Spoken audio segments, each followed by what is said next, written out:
Tapi setelah tahun 2022, siapa saja yang mengakui Balawi sebagai cucu Nabi, kemudian dia mati dalam keadaan membela Balawi sebagai pengakuan sebagai cucu Nabi, yuqamu alaihi su'ul khatimah. Sebelum mati masih saja membela-bela, yuqamu alaihi su'ul khatimah. Yuqamu alaihi su'ul khatimah illa yatub. Liman qabila anna ba'dawi min zirati Rasulillah yukhafu alaihi su'ul khatimah illam yatub. Halan insyaallah yufahlah. Kalau tidak tahu bahaya. Kecuali belum ada dalil. Dulu orang-orang tua kita insyaallah masuk surga. Dulu sebelum tahun 2022, orang yang mengakui Balawi sebagai cucu Nabi, mati mengakui Balawi cucu Nabi, insya Allah diampuni.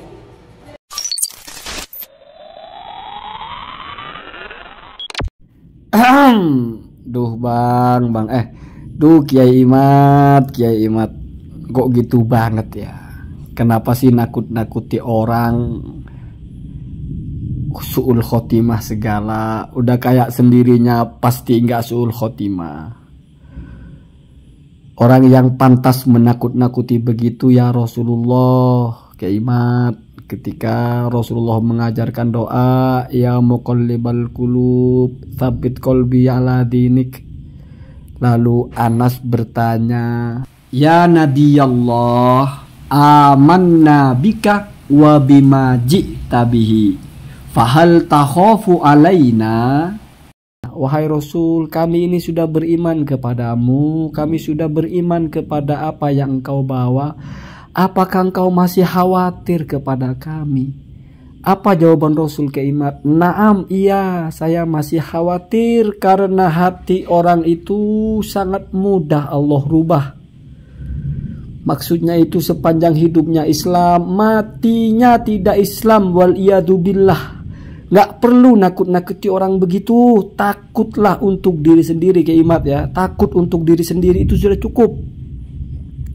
Orang-orang soleh, orang-orang arif billah itu menceritakan ketakutannya kepada su'ul khotimah. Nggak nakut-nakuti orang. Coba baca kitab Ihya.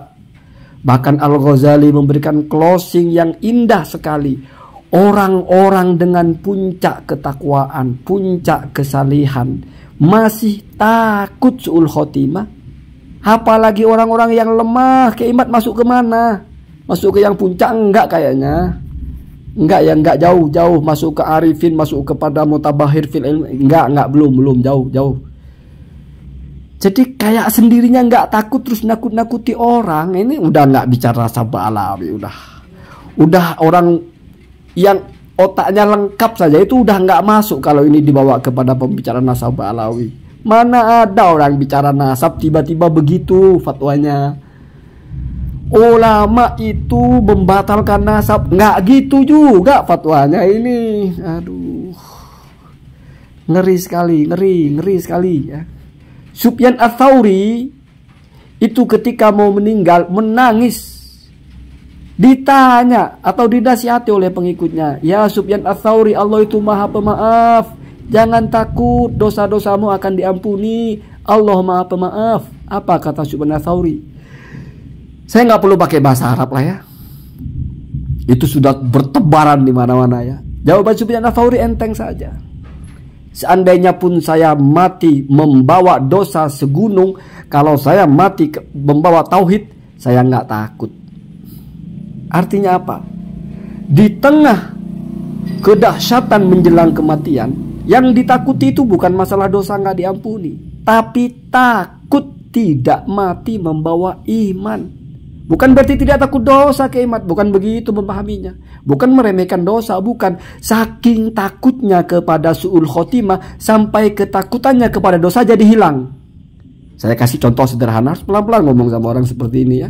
Misalnya ada orang punya hutang 1 juta, tiba-tiba punya hutang 1 miliar. Saking takutnya dia kepada yang 1 miliar, yang 1 juta jadi enteng. Kalau saya punya hutang 1 juta udah saya bereskan, tapi ini 1 miliar. Seandainya tidak ada yang 1 miliar, maka puncaknya yang 1 juta. Tapi karena ada yang lebih puncak lagi, jadi hilang itu. Nabi Isa ya, diriwayatkan dalam kitab Ihya juga itu. Kalian wahai Hawariyun, kalian takut kepada dosa. Kami nahnu ma'syarul anbiya, yang kami takutkan adalah kekafiran. Itu maksudnya takut kepada kekafiran. Dalam keadaan beriman kok takut kepada kekafiran. Matinya takut tidak bawa iman. Begitu keimat ulama itu. Jadi begini, kalau orang menjadikan sesuatu untuk nakut-nakuti orang, berarti kan dia nggak takut sama barang itu. Kalau dia takut, nggak mungkin dia enteng sekali nakut-nakuti orang. Atau mungkin pura-pura takut gitu. Kamu takut kepada sesuatu di mana gemetar kalau bicara itu, masih bisa nggak kamu menakut-nakuti orang pakai barang itu? Nggak mungkin. Kecuali kamu lipsing takutnya. Artinya orang-orang soleh itu disebut su'ul khotimah, dia takut untuk dirinya, nggak terfikir mau nakut-nakuti orang. Ini perkara nasab aja. Orang ditakut-takuti tup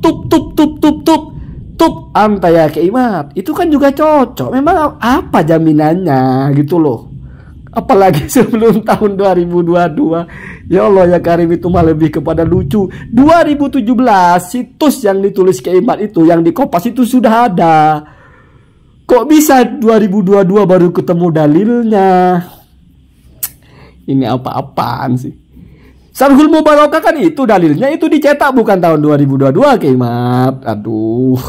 Apa karena keimat baru tahu lalu dianggap baru ada dalilnya gitu? Ini lelucon apa? Kalau misalnya itulah dalilnya, masa itu baru tahun 2022? Itu tahun 2022 keimat baru googling dan baru ketemu. Apa dihitung dari mulai pertama ketemunya keimat gitu? Oh berarti beda ya. Kalau Nabi kan sejak dalil itu ada, sejak wahyu itu ada, sejak itu wahyu berlaku. Kalau ini enggak.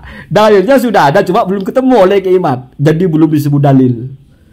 Kalau sudah Kiai Haji Imaduddin Usman Al-Bantani yang merilis, baru sudah dalil namanya. Sudah hati-hati su'ul khotimah.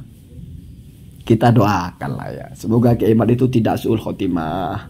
Semoga kita, ngeri ya.